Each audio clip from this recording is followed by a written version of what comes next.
امام سجاد نے کہا کہ پھوپھی اماں یہ راستہ کربلا جاتا ہے اور یہ راستہ مدینہ جاتا ہے، جہاں آپ کہیں ہم وہاں چلیں۔ تو ایک مرتبہ زینب نے تڑپ کر کہا ہوگا، اے سید سجاد، اے بیٹا سجاد، ارے میں نے اپنے بھائی کی لاشوں کو پڑے ہوئے دیکھا ہے، مجھے ان کی قبروں کی زیارت بھی کرا دے، میں ان کی قبر دیکھنا چاہتی ہوں۔ بس یہ قافلہ کربلا میں پہنچا۔ کربلا میں ایک زائر امام حسین پہلے سے موجود ہے جس کا نام جابر لکھا ہے تاریخ نے، جو رسول خدا کا صحابی تھا۔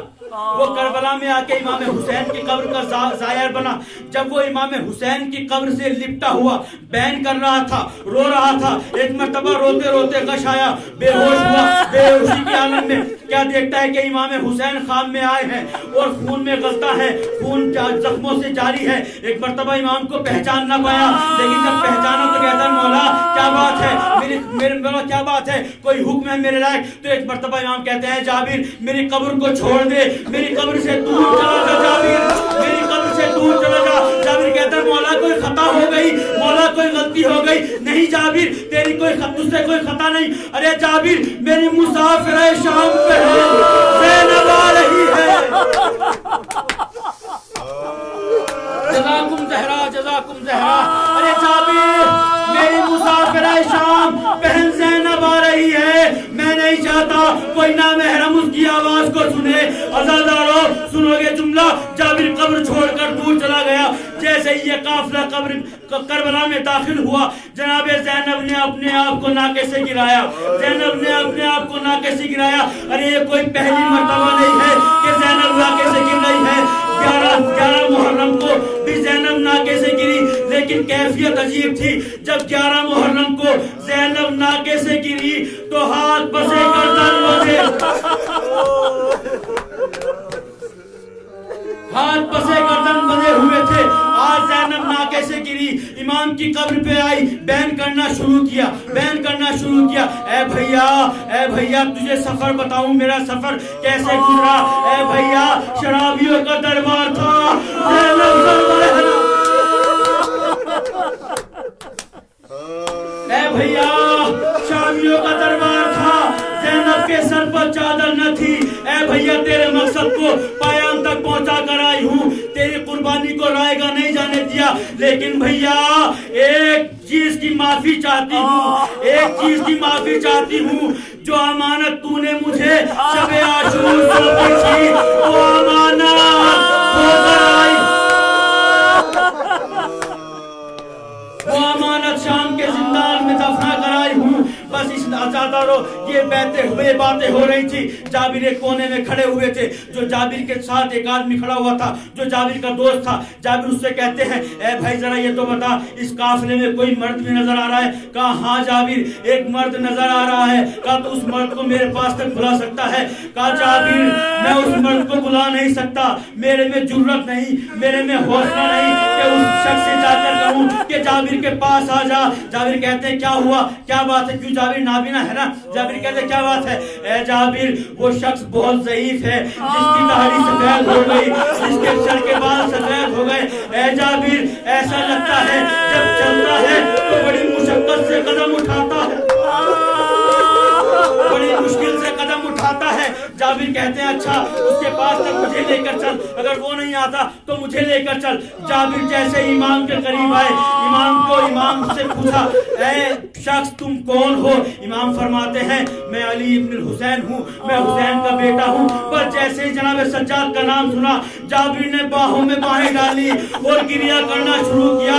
ایک مرتبہ سید سجاد نے کہا اے چچا جابر ذرا آہستہ، میرے گلے کا زخم بھی میرا گلے کا زخم بھی بڑا نہیں۔ اے سید سجاد، اے بیٹا تم تو 24 سال کے جوان ہو، یہ ضعیفی کیسے آئی، یہ بڑھاپا کیسے آیا؟ اے چچا جابر مت پوچھئے، بس امام نے ایک جملہ کہا جناب جابر سے، اے چچا جابر الشام الشام الشام۔ اے چچا مجھے شام نے ضعیف کر دیا، مجھے شام نے بوڑھا کر دیا۔ شرابیوں کا دربار، میری پھوپھی سر